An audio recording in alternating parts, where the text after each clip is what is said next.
Good morning. I've been given the honor of introducing our speaker. My name is Simone Shaner, and I'm a PhD candidate in the Department of Economics. Earlier this morning, several of us students were privileged to show Mr. Gates examples of our research. Mine focuses on the use of malaria diagnostic tests and antimalarials among low-income households in Africa. Public health issues such as malaria are among the many problems tackled by the Bill and Melinda Gates Foundation in a quest to help all people lead healthy and productive lives. At MIT, we share the foundation's ambition to confront big problems with big solutions as we pursue our mission to serve the nation and the world. Mr. Gates has long been a friend to the Institute, and his work toward the betterment of humankind continues to inspire us. We are honored that he has chosen to visit us as part of his college tour. Please welcome Bill Gates. Thank you.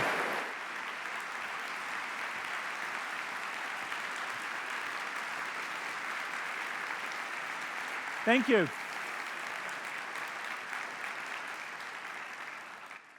Well, it's great to be here. When I dropped out of college, I promised my dad I'd go back, and so I'm doing it kind of a day at a time to work off that debt that I've got. This is the first college set of visits I've done since switching to work full-time for the Gates Foundation. And it's a little bit different than the kind of talks I gave when I was coming out focused on software, focused on Microsoft. I'll talk a bit about technology and how it's an enabling factor, but mostly I want to talk about a question that fascinates me, and that is, are the brightest minds working on the most important problems? And to the degree that they're not, how could we increase that, which I think would make a huge difference?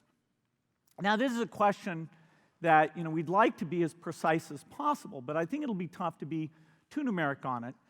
After all, if we think about what do we mean by the brightest minds, you could have a range of definitions of that, but I think any definition would include the people who get to attend the world's top 20 universities. And so everyone here would fit into that category. Also, if we take a phrase like important problems, I think there would be different lists that people would come up with. I think there's some things that would be in common. The problems in poor countries, the health problems, sanitation problems, governance problems, inability to do savings, get loans, all of those problems that make life so much more difficult for the bottom 2 billion versus particularly the richest 1 billion would belong on that list. And there'd be 5 or 6 really big things that we haven't put enough attention into that would make a huge difference. We'd also have on the list some problems that are more global in nature. For example, the problem of education. It's not something that even the world's richest country, the United States, has managed to improve and make equitable and make available to everybody who should want it. Or we'd have the problem of energy, where getting energy to be lower and lower cost is very important for everybody, and now we have a new constraint that we have to do that in a way that eliminates the environmental negative effects, including that CO2 emission. You might have on the list the difficulty of feeding the world, where you don't have much more acreage you can put under cultivation, and yet both the population increase, a factor of 1.5, and the dietary change you get as people get richer mean that we're going to have about 3 times the agricultural output, and the only trick that we have for that is increased productivity. And so a huge challenge, also one with significant environmental constraints. So those are the kinds of things I think about when I think about the important problems. And for many of these problems, the amount of work that's been done on very central questions, it always stuns me how few bright minds have worked on those things, how little effort and energy and investigation there is on those things. And it makes me wonder how we might change that, how we might make these things more exciting. I was thinking about this about 3 weeks ago. I was with some friends just goofing around on the weekend, and they had a couple topics that their incredible minds had really focused on, and were thinking in this rich, deep way where they knew the history, they knew the strategies, they knew the outputs. The two topics were, first, NCAA, March Madness, and what was going to happen in basketball. I don't remember anyone mentioning the MIT team in those discussions, but that's okay. And they really had studied these problems. They had those brackets, and they were talking about which was going to be best, and a wonderful debate about those topics. And the second thing was discussing of investments.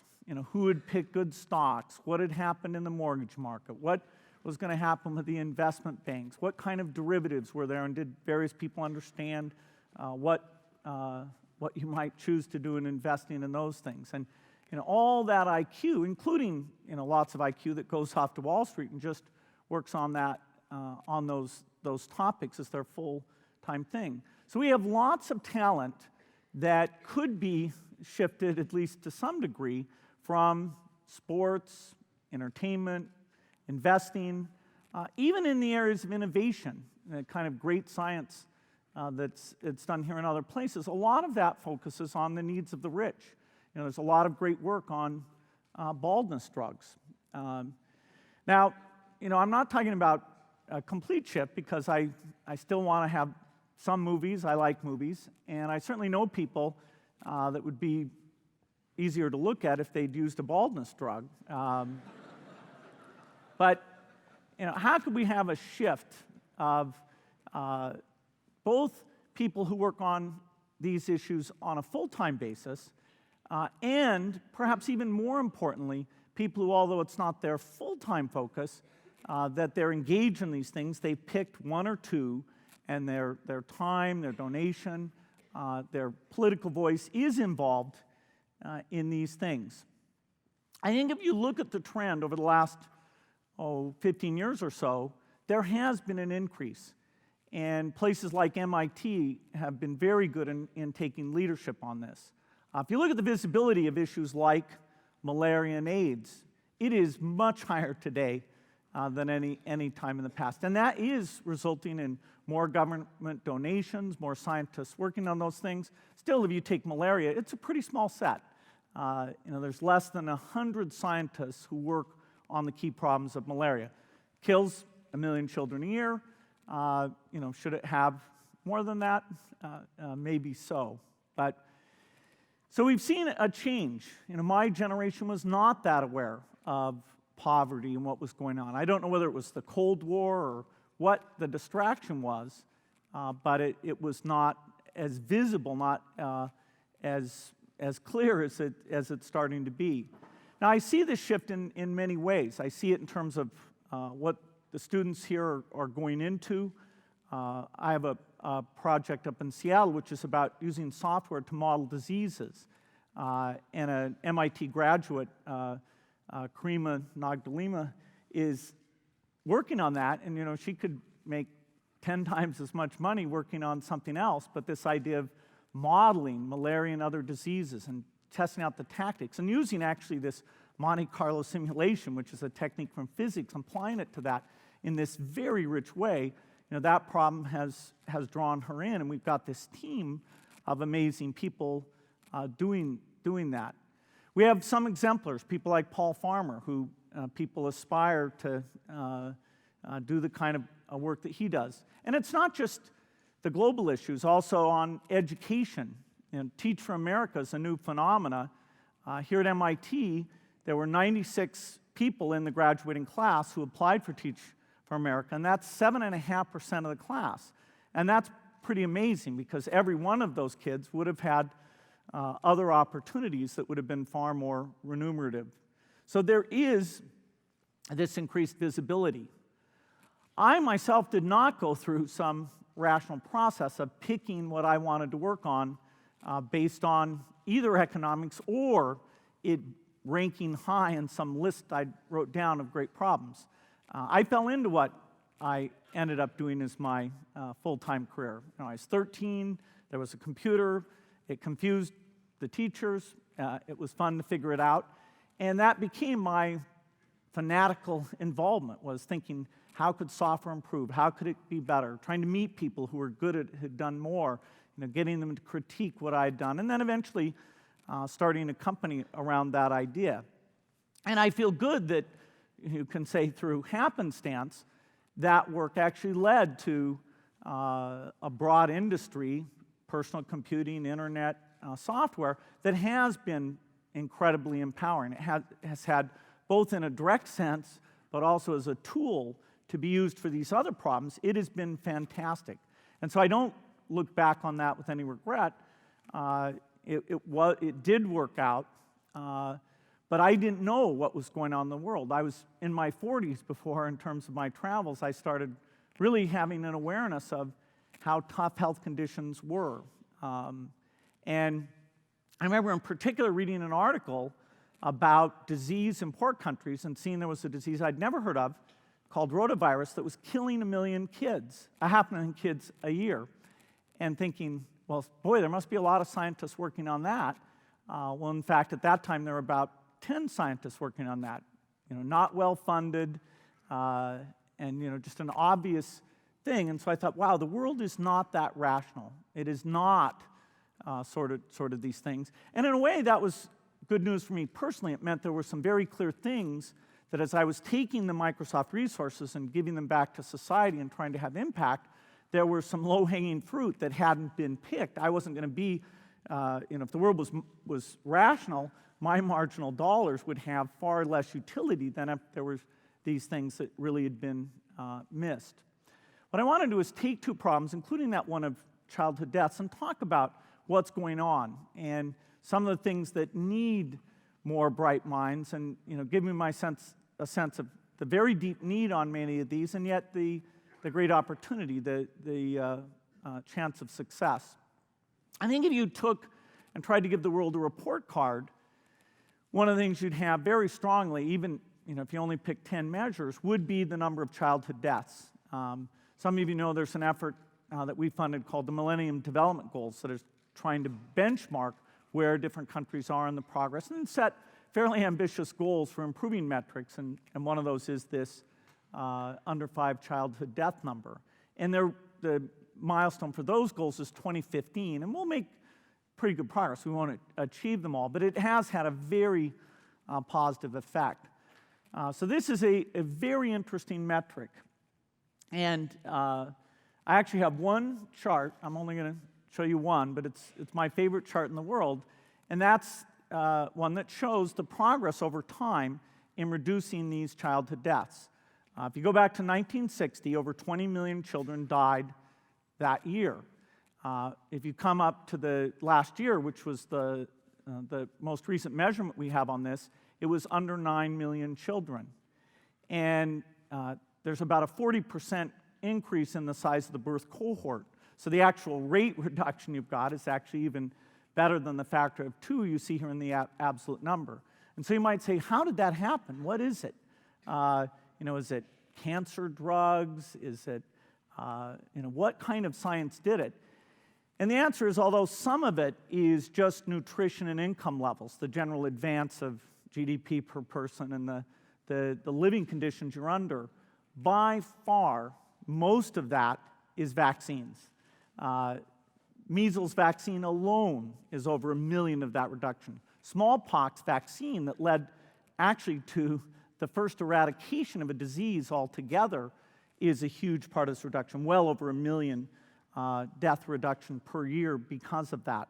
And so vaccines, which get less than 1% of the focus on medical spending goes into that area, they are responsible for a really incredible amount of health benefit. Even in rich countries, it's a underappreciated element of why things work. And they're very cheap. The manufacturing cost comes down over time to at most a few dollars. You can deliver them as a group.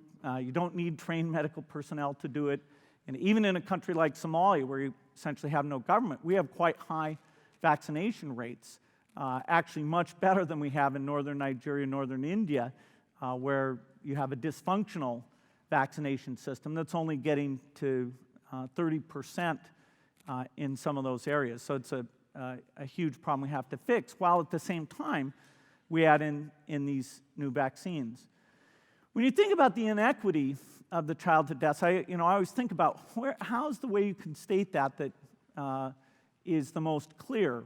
One that I think is interesting is to say, of the people who were born the same year you were, your birth cohort, how old were you before 20% of you had died? And in a rich country, in the United States, you'd get past age 60 before 20% had died.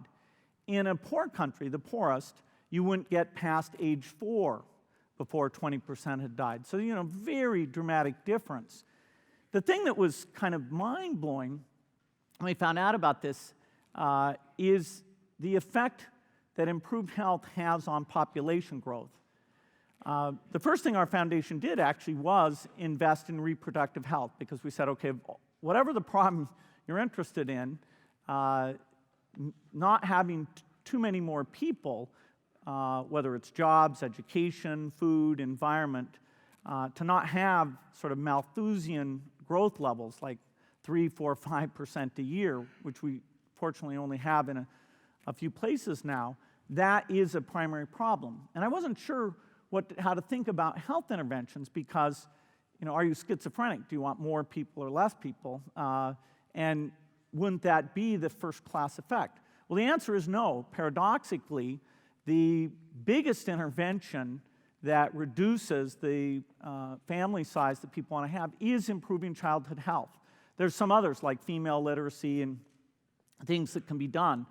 Hans Rosling, who's from Karolinska, has a presentation on the web, a TED presentation, a number of others, where he really articulates there's only two kinds of countries. There's high population growth countries with terrible health, and there's low population growth countries with reasonable health. And there's no in between, because this effect is so powerful that as you improve childhood health, parents who are trying to have a few kids survive into adulthood choose not to have as large a family size. So what you get is, as soon as you start to improve health, all these other things become tractable, and you have many countries that we used to think of as poor and received aid. Even South Korea, 30 years ago, got aid. Now it's quite a generous aid donor, so it's a complete turnaround from recipient to giving within a 40-year period. But it's true of China, Brazil, lots of countries. So now we're down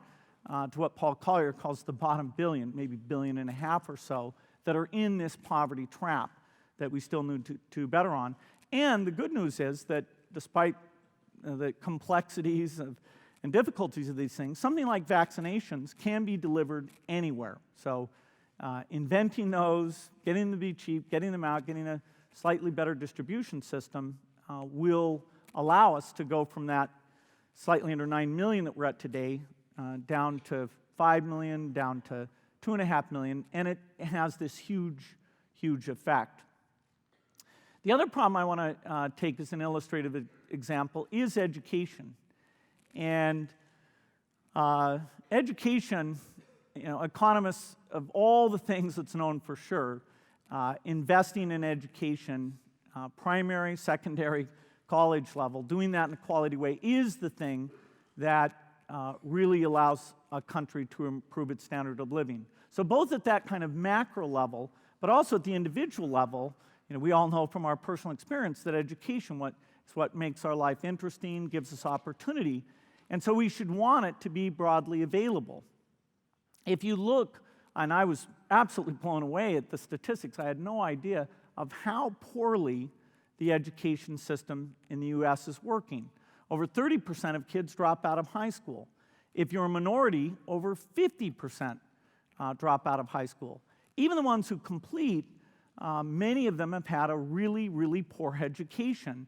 And so they sign up for college, they get into a remedial math class, and half of those kids never get any degree. So they've got loans that they're paying off, they've got this negative experience, they put time into it, and it hasn't worked for them at all. And so this education system is quite poor, and it's kind of been covered up, hasn't been that visible. What we have now is a trend that because of the way state budgets are allocated, a great education is going to be more and more out of reach. That is, the tuition's more expensive, and so we literally will have a situation where less people are getting college educations unless we do something fairly dramatic to improve the efficiency, make some type of breakthrough. So I'd say there's two things that are very important. One is to take the quality of teaching, and this is particularly in K through 12, and find out what the best practices are and how to spread those best practices. And it blows my mind how little work has been done on that to identify, now that we know some teachers are wildly better than most teachers. You make over 2 years of progress in math if you get a top quartile teacher, and you make 0 years of progress if you get a bottom quartile teacher. So what's going on? Is it seniority? We know it's not. Is it having a PhD in math? Actually, we know it's not that either. That has a very little effect on it, although people have focused on it. There's huge differences of how the kids are being drawn in. And yet, we don't study that. We don't invest in spreading it around. We don't measure teachers, give them feedback. It's a system where there's a huge opportunity to improve. So that's important. And the other thing I think is using technology. And here's a case where MIT's absolutely been at the forefront. OpenCourseWare, there's great numbers in terms of how much it's being used by millions of people. I'm a super happy user. I retook physics with Walter Lewin. I took Professor Sadoway's course and loved that. I recommend it to everybody. Eric Lander, biology, refresher on differential equations. Actually, of the 33 that they have videos, I've taken 11. And I just last night spotted 2 new ones that I need to take. So just for me, it's a good thing. But this is just the beginning, and it's MIT did spark a lot of people to do similar things. But the percentage of people using these things and the difficulty of finding something and testing your knowledge, really bringing the best of video, the best professors in the world, have interactive experiments, interactive ways of testing your knowledge, even accreditation, have a way that if you have gathered this knowledge, instead of that all coming bundled with a degree where you had to be somewhere for 4 years, fairly expensive, say $250,000, actually have the accreditation piece be separated out so you can have innovation in terms of how people acquire the knowledge and separate it from place-based learning. Now, the exact path of this is not clear. There's some schools like Rocketship who even at the middle school level are using online courses and mixing that in with live teaching. It's an area that needs to be tried, and you have to keep the kids motivated. You have to help when they get confused. Some of that will be face-to-face, but there's online innovation there too.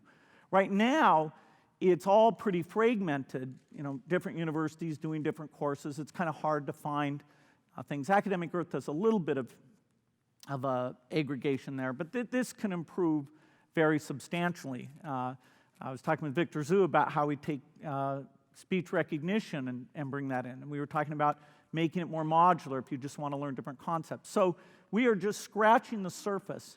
And the need to take this and have teachers be able to learn how to teach better, to assign kids who are ahead, to assign kids who are behind, or to have self-motivated people go in and use this and have it be a worldwide resource that's very clear who should use what. That's something that needs to get done. And again, it's what's been done so far has had very modest funding. This is an area we need more resources, more bright minds, and certainly one that I want to see how the foundation can make a contribution to this. So if you look at the 2 issues, childhood deaths, education, or if you look at the other ones, savings where the cell phone can bring down the transaction costs, sanitation where advanced physics and chemistry really can do that in a different way, Energy, maybe the toughest one of all, but again, one where MIT is marshaling its resources to make as strong a contribution as it can. These important problems, there's reasons to believe we can make progress. But that rate of progress will be somewhat proportional to how we draw people in, draw them in full-time, draw them in part-time on these issues. So it does leave this almost meta question of how to get the brightest people more on to these big problems. Why don't they work on them? Well, the economic rewards aren't totally in line with these problems. That's interesting. We can think about what would change that. The visibility, getting the success stories out. How can we do that? And my dream is that, say a few years from now, I'll go off and I'll have a weekend, and instead of talking about March Madness and stock prices, we'll have these brackets about the best teaching and which ideas have been tried, team teaching, online, and we'll be comparing which should really come out with the best outcomes. And then we'll talk about food and the best seeds, the new agricultural practices that are increasing this productivity, and we'll have that same kind of excitement and understanding that we have about other topics. I don't think that specifically is going to be easy to achieve, but it's kind of the high bar of why aren't these topics as interesting, as engaging as those other things? And if we really did that, yes, we might delay the invention of a new financial product by a few years. We might even delay that baldness drug by a few years. But if it helps on the important problems, I think it's a good thing. Thank you.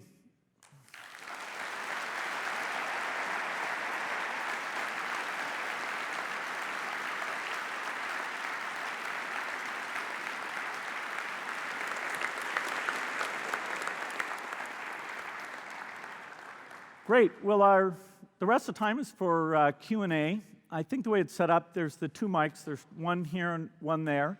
And just go to the mics and ask a question. I mean, just say your name and what area you're studying in. That give me a little bit of context. That'd be great. So go ahead here. Mike and I are actually here to ask the same question.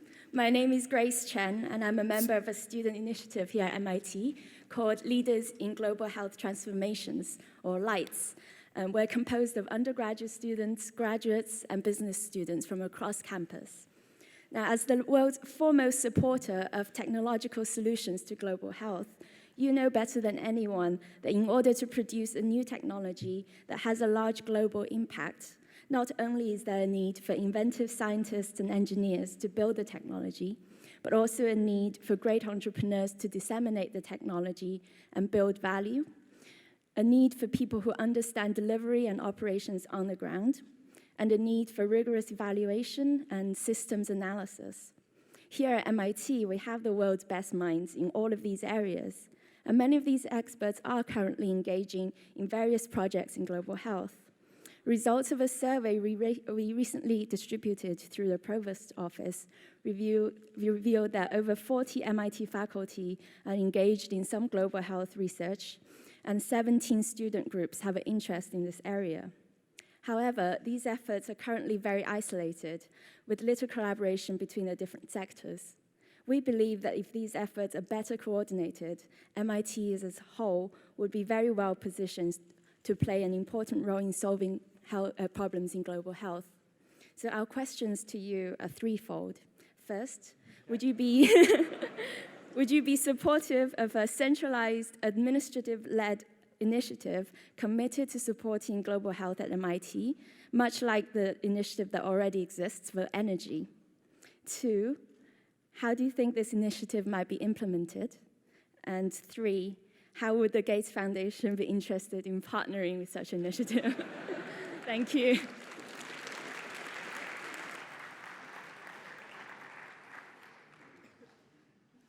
Well, I definitely applaud the work that's going on, and I do think MIT is an exemplar of this. One of the things we're trying to get is the institutions in the developing countries, particularly in Africa and India, more involved in this and transfer some of the expertise and skills so that they, where the needs are, actually are more capable of doing some of the elements, including policy, measurement, things of that kind. The idea of how universities organize, it's not a deep expertise that I have. And so the question of whether there should be a minor or some new thing that pulls this together, I think that's definitely worth looking at. I'd encourage you, if you do it, though, to not just take health by itself. I'd say, broaden it to international development, because the issues of agriculture, savings, there's quite a few issues, and I'd say the awareness at MIT of the health issues is ahead of some of those other issues, and yet the kind of expertise is equally applicable to those things. And once we improve health, we still want to work on those things. To date, what we've done with MIT is we take particular projects like the measurement and evaluation, and we fund that. Bruce Walker does a lot of the best work on AIDS, and we fund a lot of his activities. Whether a particular thing should be done at a single university level here, or if there's some other missing thing, I'm not sure. I did see a few things today, like where people are doing medical instruments, where I said, okay, we should make sure that the needs, what are they using, what are the problems, what they're using, what is the gap there, that we really do a survey so people are picking the right thing. So that's a particular one. But, we'll have a dialogue about whether a minor or an institute makes sense, and, whether that's value added or how that can help. Thanks. Thank you. Hi, my name is Michael Goldberg, and I'm a postdoc in the Cancer Center. Really, I just wanted to say thank you for coming to speak with us today, and on behalf of MIT and really everyone in the world, thank you for the work you've done, you do, and will continue to do. So. Thank you. Hi, my name is Alejandra Menchaca. I work on energy efficiency in buildings. And my question has to do with population growth. In my field, we try to reduce, or at least where I work on, we're trying to reduce demand in order that we don't have to work too hard on the supply side. In terms of population, it's a hard issue to tell people whether to have a certain number of kids or not, but clearly population growth is clearly a problem in terms of supplying, as you mentioned earlier, the food and the energy and everything staying sustainable. Do you think we will ever get to a point in which population will be controlled in a more, legal way or something like that, or it's something that will never be touched? I wouldn't like to be told, you can't have more than a certain number of kids, but at the same time, it is a problem. So how do you see that issue? Yeah, the miracle here, if you go back to 1970, the estimates were that world population would reach about 20 billion. And that's because people didn't understand this effect of how health would have an impact.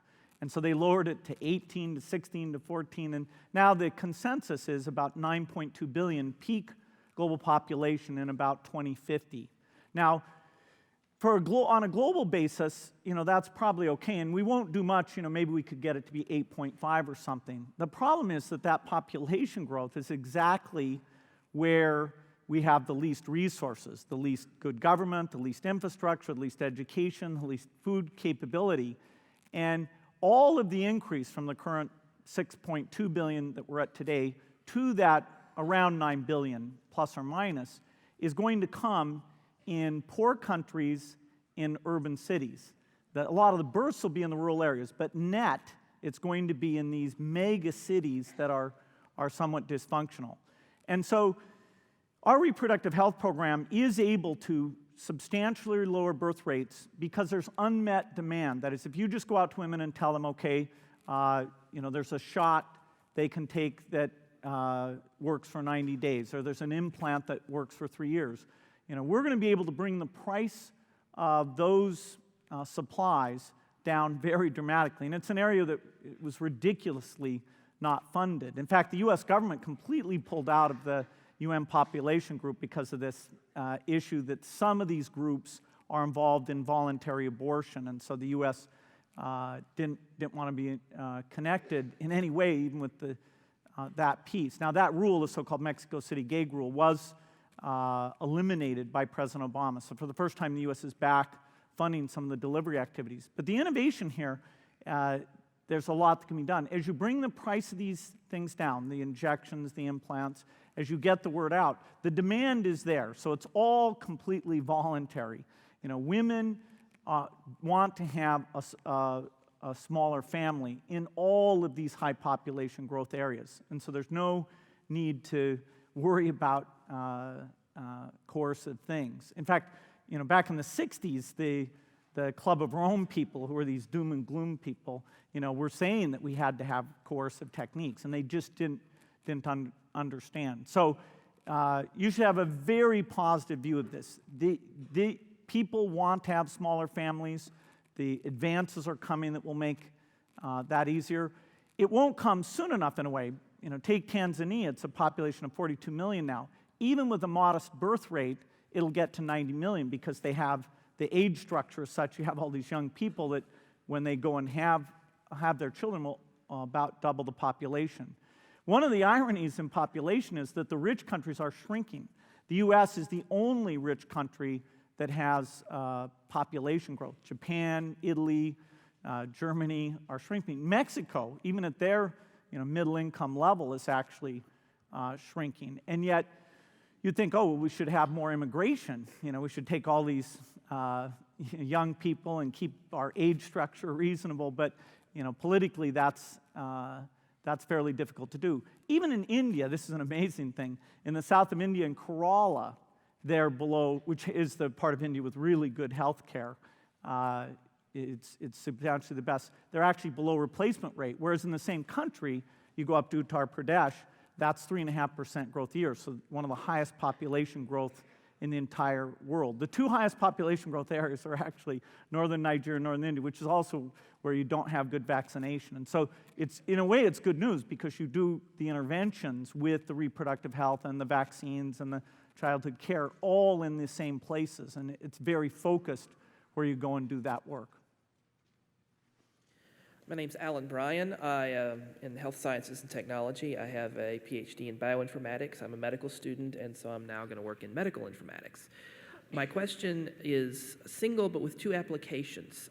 You spoke of particularly of vaccines and of improving education methods.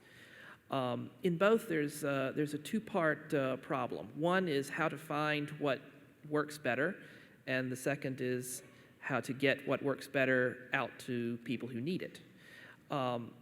In both cases, which do you find harder? So for vaccines, is it harder, and this is based on your past experience talking to people and then their future projections, is it harder to do the research to find the vaccine or to establish the cold chain that gets it out to people? And likewise, in education reform, is it harder to figure out what best practices really are and that are transferable and are not innate to some organization or some teacher's personal patterns of action or something? Or is it harder to talk through the accreditation process and schools of education, departments of education, and so forth, to get it integrated into the system? Yeah, that's a very good question. And the answer is different for the two different domains. In the case of vaccines, we are science limited. That is, an AIDS vaccine is very tricky. We're having to learn basic things about molecular shape space, immunology. It is interesting, but it's taking us a lot longer because we haven't gotten lucky on that one. So that's science limited. Malaria vaccine, it's criminal that we didn't work on it because probably the science of the 80s or 90s were good enough to do a malaria vaccine. They were not good enough to do an AIDS vaccine. Even if we'd been working super hard, we just didn't have the fundamental understandings. Most of the diseases we work on, the vaccines aren't that hard. It's just there wasn't money put into it. And so now it's moving at full speed now. And the delivery thing, we're going to have to raise money, billions, but you're talking about saving lives for less than $2,000 invested. That is, funding vaccination saves lives for less than $2,000. And because in the U.S. we'll spend, $2 million or $20 million to save a life, then you say, okay, are these lives really less than 1,000th times as valuable? I mean, maybe there are 400th as valuable, but 1,000th, it's getting kind of extreme. I mean, even in the Constitution, slaves were worth, 3/5 of a vote or something like that. So, in terms of discrimination, numerically, this is pretty extreme stuff if you fail to fund the vaccines, which right now in the budget crisis, we're having a challenge with that. But in the long run, we won't. On cold chain, there's this great science of these super thermoses that should avoid us having to use electrification, which is very tough because if it goes out, the vaccine spoils. And electricity policies in these countries are so bad that using a solution that's sort of passive energy to get the cold, basically ice in a Dewar's type thing, we think we can replace cold chain. But even if we have to use refrigerators, we can do it. You have to overbuy the vaccines because of the fact that some of them will spoil. So that one's science limited. The education one, even though we don't know, it's mind-blowing how little we know about what good teachers do and how you would invest in spreading that around. I think that will finally get some good work going on. The field needs about 50 times as many people working on it. We need the schools of education to show up and get serious about this. We need some of the methodologies of real measurement to be applied to it. The hardest thing there, even once we know what to do, is going to be convincing people to do it. In fact, we have an existence proof. KIPP is a charter school, that there's 82 of these schools that runs for less than the cost of public schools and is able to take inner city kids, the poorest kids, and get over 95% of them to go to college and get a four-year degree.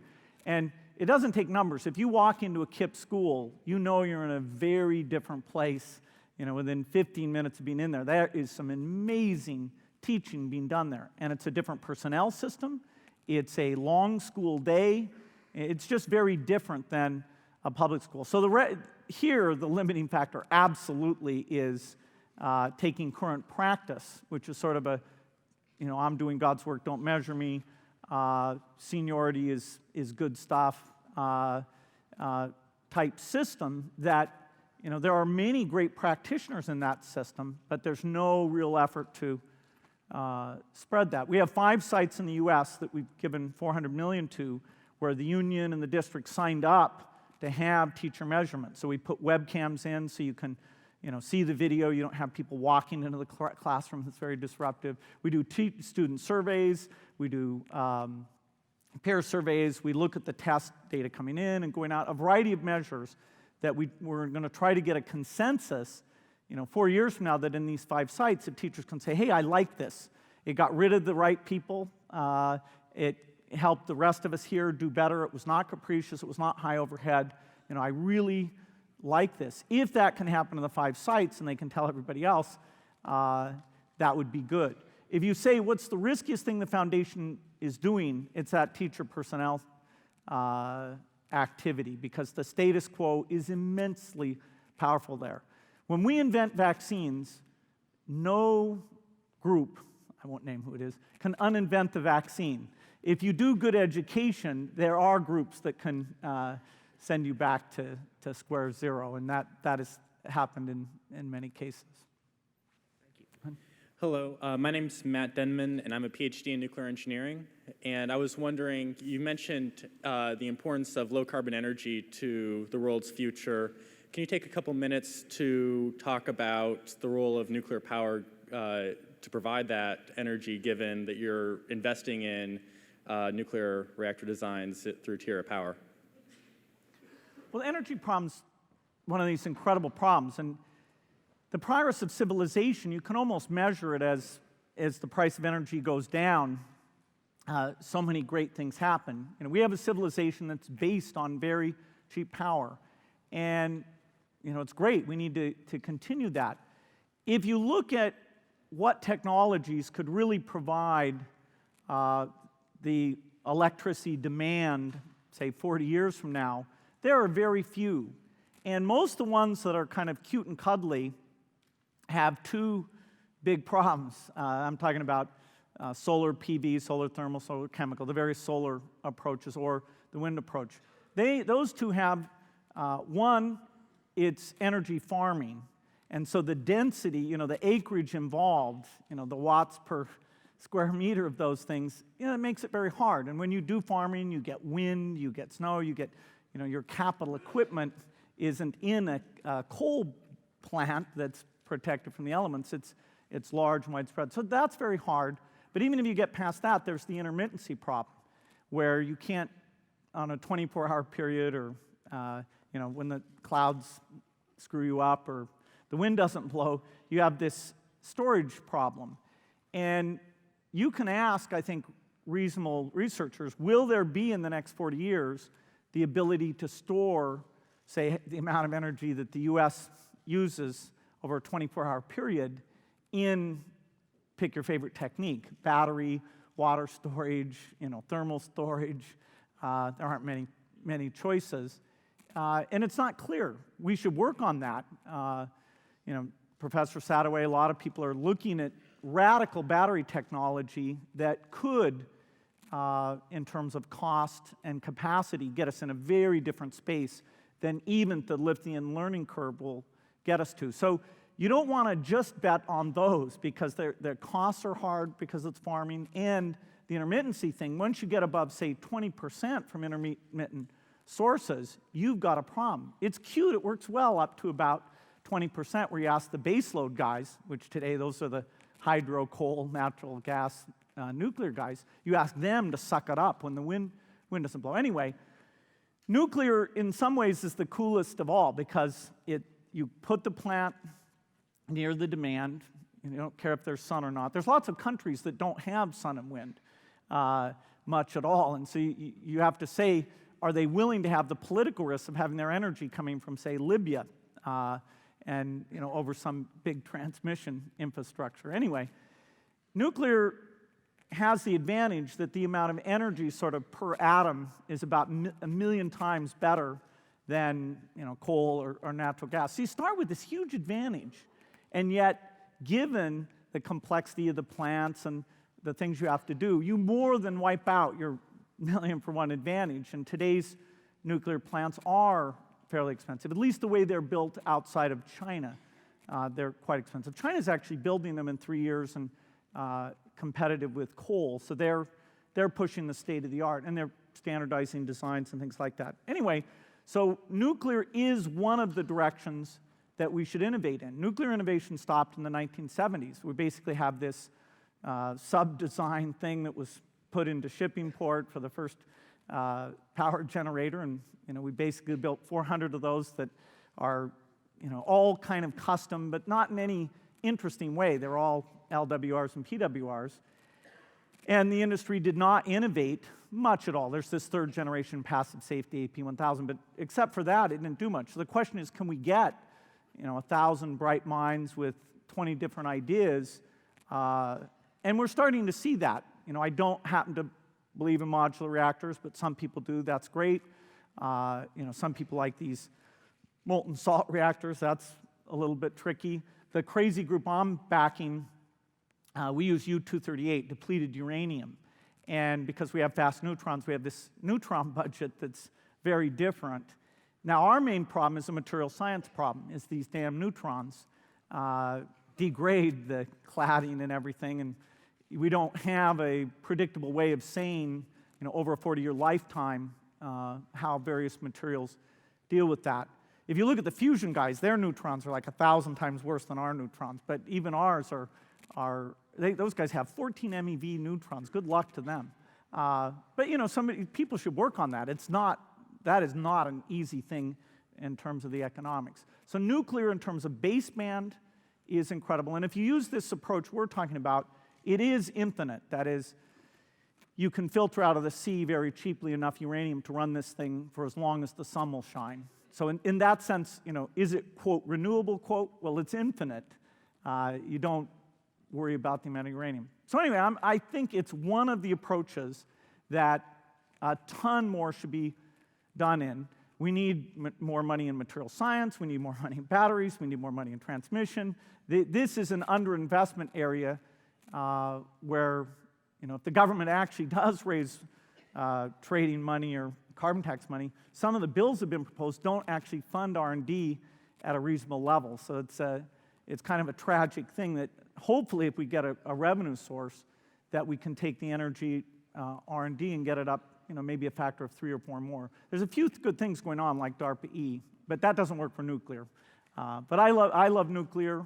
It does this radiation thing is tricky, but they're good solutions. It was interesting recently in Connecticut. This natural gas plant blew up 11 guys. It just blew them up. Actually, I think killed 506. If that had been a nuclear plant, everybody would know about that. Coal mines. Yeah, China did a good job last year. They went from 3,300 guys dying in coal mining accidents to 2,600. Very impressive, don't you think? But if nuclear had killed those 2,600 people, we would just be, kiss the whole industry goodbye. It's interesting, deaths per megawatt, nuclear is the minimizer of these things. But it's got a lot of challenges. But it's great.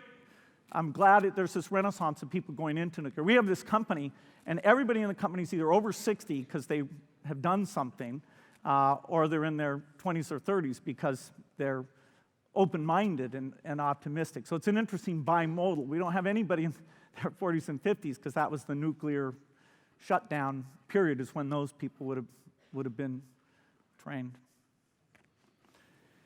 Go ahead. Hi, my name is Ranjitha. I'm a freshman, and I'm researching with Professor Sadoway, actually. And thank you for coming to MIT, though you probably like Harvard better. No. I'm just kidding. So my question is two-part. The first part is that earlier you were talking about how you think that it'll be a challenge to get a lot of young people into researching for helping poverty and helping the world issues because they might not find a financial incentive in this. And you said that this would be an interesting problem to look at. But I was wondering, first of all, if you could elaborate a little bit on how you would look at this problem and what sorts of approaches you would take. And do you want me to say the second part now or after you answer? I'll answer this, then you can do the second part. Okay. Part of the solution is to take corporations like drug companies, phone companies, banks, and get them to put some of their innovators on these problems that are less remunerative, perhaps, but overall in terms of their reputation and hiring and things like that. And that's happening. We funded a group called Access to Medicines that ranks the pharmaceutical companies according to how much they work on diseases of the poor. And it came out like we thought it would, with GSK on top and various other people in the bottom. And the right thing happened, which is the people on the bottom called us up and said, this is embarrassing. Are there projects and things we should be doing? And so spreading that to other industries, banking, cell phones. The food company's been great. We haven't done the index yet, but the Nestle's, Unilevers, Cokes, their willingness to work with us on agricultural sourcing, nutrition products, they have been amazingly effective. So bringing the companies in so that you have people who are working at the companies who can do this, that's important. Government funding for these things, which is mostly the delivery piece, that's the foreign aid budget, making the case for that should stay strong. It's very important. Getting people like the NIH, who are others, but NIH is big, to tilt a little bit towards the diseases of the poor in terms of the work they do. And Francis Collins, the current director, is thinking about some creative things there that'll happen. Ironically, drug approval is still this weird thing where poor countries don't trust themselves to approve drugs. And so when we want to do a new TB drug, it has to be approved. No country will accept it unless either FDA, the US regulator, or EMEA, the European regulator, accepts it. And they don't have the right process for triple drug therapy. They'd make us, under normal things, go through 3 phase 3s, which that's 15 years and over $1 billion. So they're working with us on these things. We're trying to get vouchers where if you do drugs for the poor, you get faster FDA review on your rich world drugs. So we need government, philanthropy, and corporate money to go into this, and that's the economic piece. Then we need the visibility where people feel like this is a great thing, and that, there is progress, but whether it's prizes or awards or things like that, there's a lot more that can be done. So what's the second? The second is less academic. I'm just curious, how does being the richest person in the world affect your life? I mean... Well, the marginal return for extra dollars does drop off, I haven't found any burgers at any price that are better than McDonald's.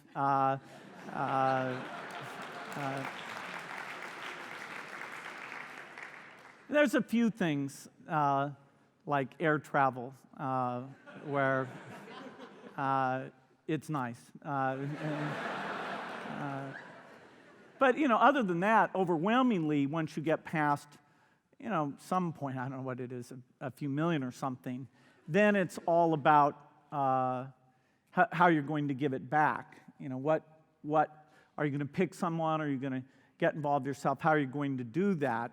And, for some people, strangely, that's actually a burden where they're, kind of worried they won't do it well or all that. And so, partly making that easier, making that more widespread is one of the things I think is interesting that can help more, if we could double philanthropy, if we could get India and China billionaires, for example, to be as generous as the U.S. is, or get the U.S. to be twice as generous and then get them to match up to that, it'd be a substantial amount of money.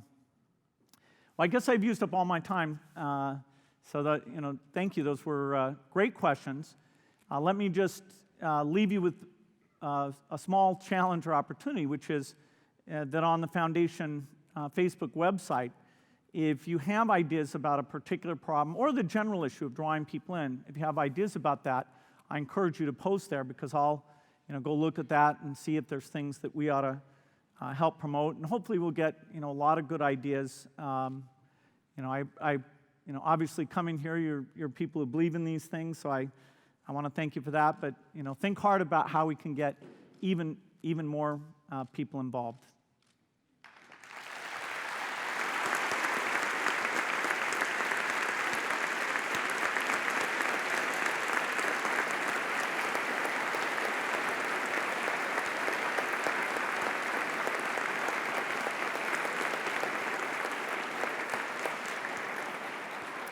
Okay. So thank you, Mr. Gates, for taking the time to answer our questions. Please accept, on behalf of my fellow students, our appreciation for your interest in our work, and I speak for everyone here in thanking you for the support and friendship you've shown to MIT. Thank you.